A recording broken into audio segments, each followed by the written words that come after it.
EA kind of, sort of saw the value in him as a brand.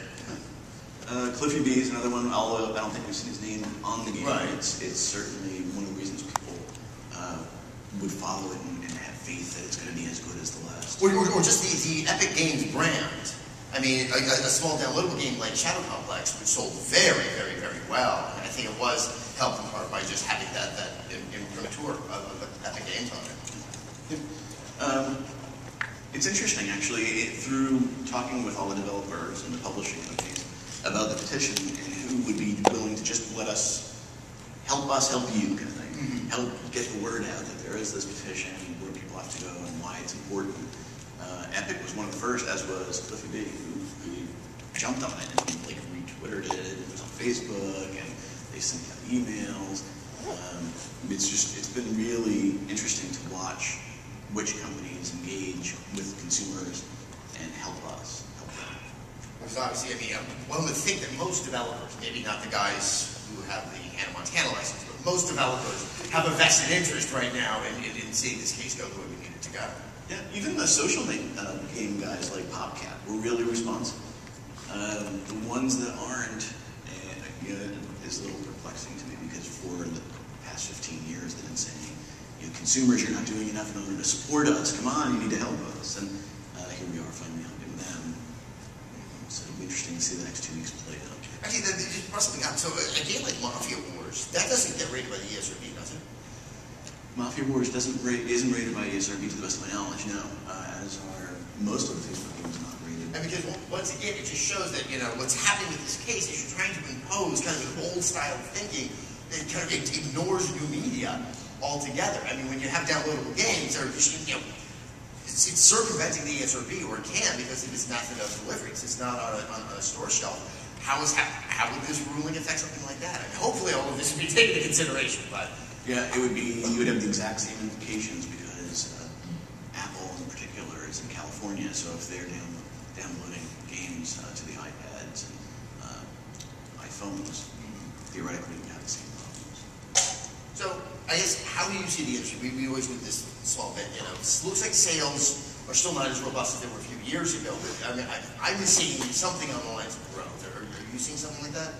I don't know. I mean, to a large degree, whenever you guys see the news about whether brands are doing well or badly, it's often measured against what the analysts are predicting they're going to do.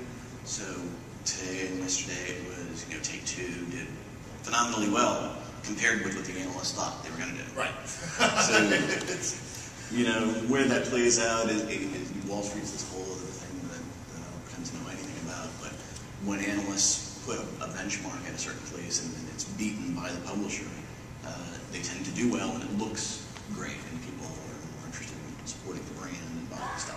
That's why the trick is always create low expectations and low ambition. And then everyone's like, wow, you're much better than I thought. You still suck, though. That's my entire news right there. But I mean, it looks like people are going back to buying a few more games. I would say last year, towards the end of the year, my philosophy of most people's buying habits is this year I'll buy Call of Duty and one other game, and that all the companies are fighting for that one other spot. Of course, that was just something I invented in my own head. But you see people feeling a little more comfortable to buy a couple more games in the course of a year.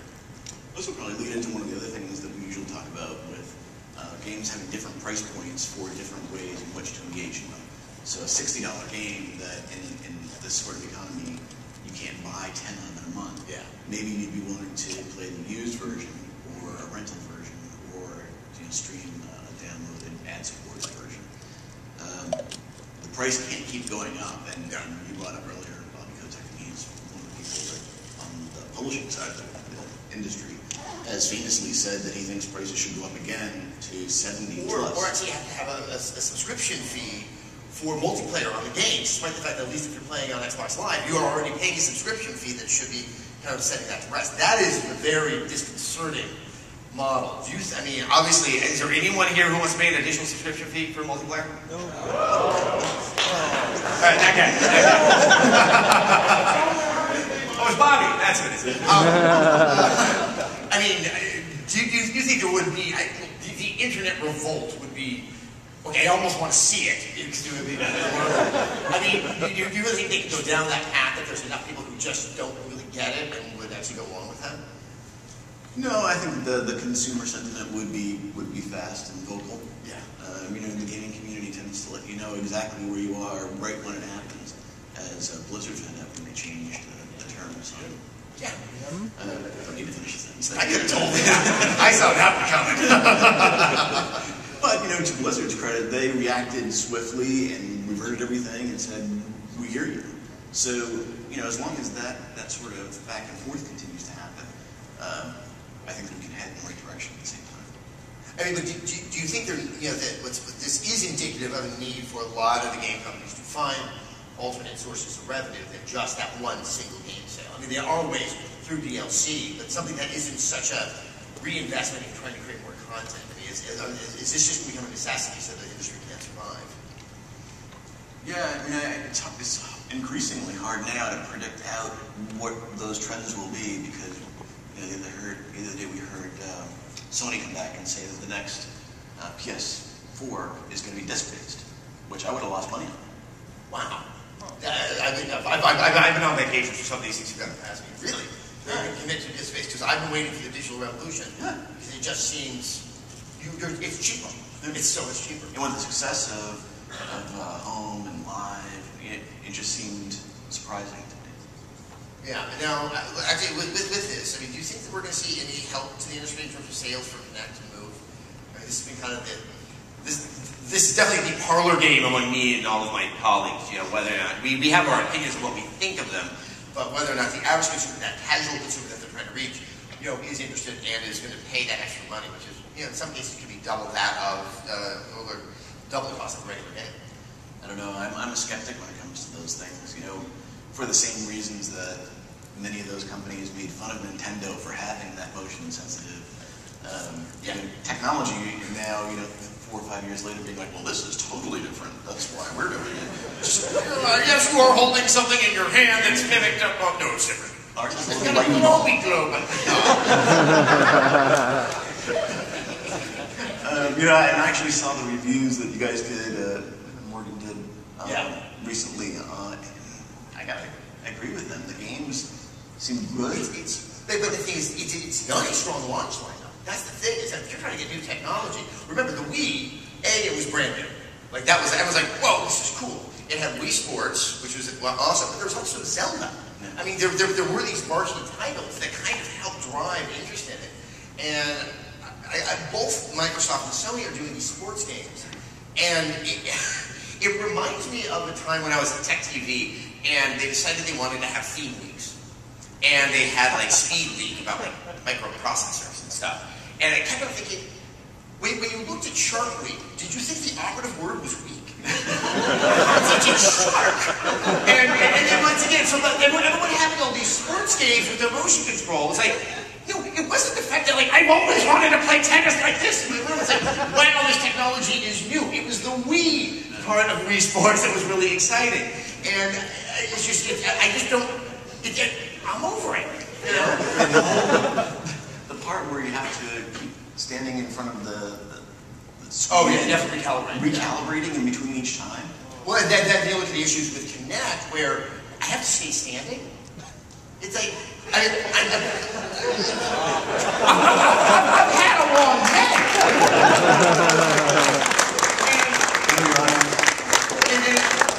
And actually, on the flip side of that, I also thought that there was potential for using motion technology, and I know this is going on with the Wii, as therapeutic for people who do have mobility problems. And I was a little bit disappointed to hear that, but it's just like the Child of Eden game, which was so cool. And Mike Mizuguchi, this is going to get tiring after a while.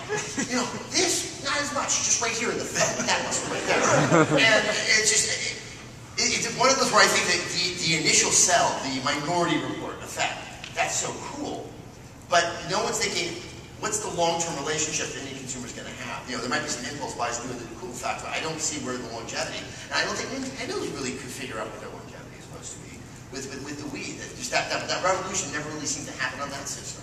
Yeah, to even add more credit to Nintendo, over the course of their history, they very rarely do Me Too stuff. Yeah. They're usually the ones that take the huge gamble, and sometimes it's Virtual Boy. Sometimes it's me.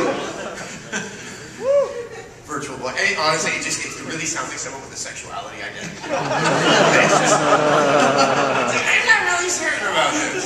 Which leads nicely into 3D gaming. Yeah, exactly. Now, 3DS.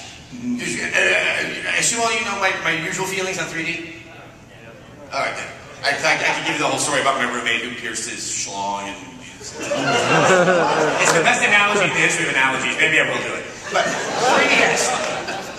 This thing is incredible. And I find it so funny that here's everyone else pushing 3D, and they're like, oh yeah, we can have it in your hand and you don't wear glasses. That's a very good example of them not just doing Me Too, but literally just kind of blazing the trail. Just bitch slapping the industry. Really, that's what we're going But I mean, what was your reaction when you saw it? Yeah, I really like the sliding thing. So that, you know, from an accessibility perspective, as you mentioned earlier, it's yet another leap in the right direction. Where with the glasses, I mean, what about people who already wear glasses? Having to wear glasses on top of the glasses? So one day I'm going to invent 2D glasses and you put over 3D glasses to bring everything back.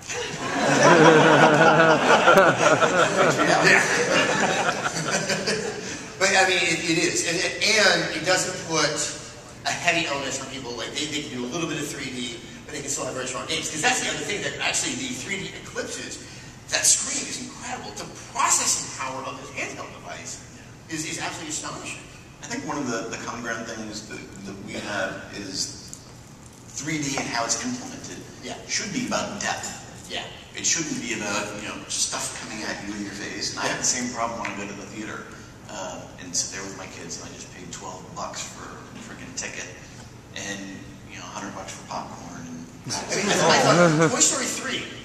I was looking where I was like, okay, I kind of starting to get 3D now. That during, you know, the conveyor belt scenes, they really played with that depth, and things that were already looking like a looming danger became more and more looming. Do I think that if I had not seen it in 3D, I would have thought something was lacking in 2D? No, definitely not.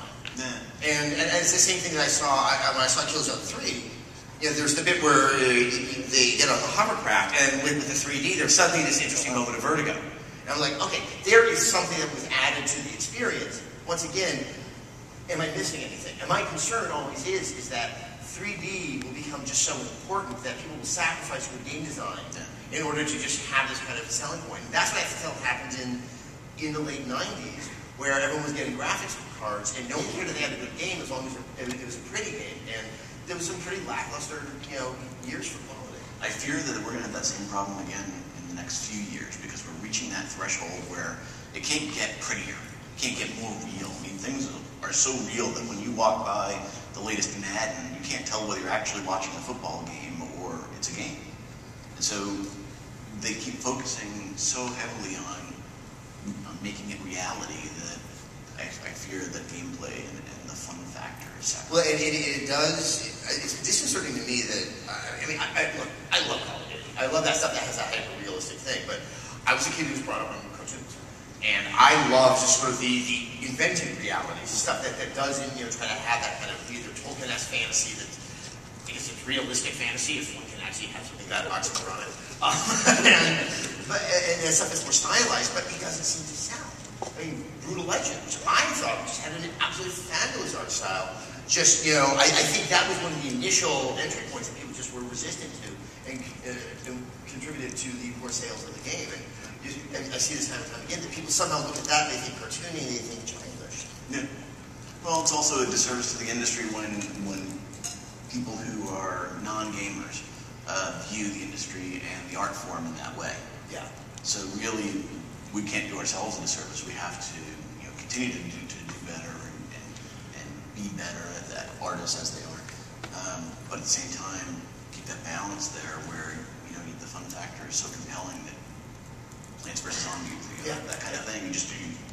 I'm not going to use the word addicted. When you look at something so crazy popular like Plants vs. Zombies or Angry Birds, I mean, do you think that sort of, let's call them big boy games, that people are saying like, hey, what is working here that we can take a lesson from and apply it to our games? And I think some of it is just like, it's that quick feedback loop of, I did something, ooh, that was fun, I want to do that again. But, I mean, do you think people are paying attention? Probably the best way to judge that would be on the sales of games on iPad and iPhone. So what you see as a blockbuster seller on the consoles, you'll see an iteration of that come out from those two technology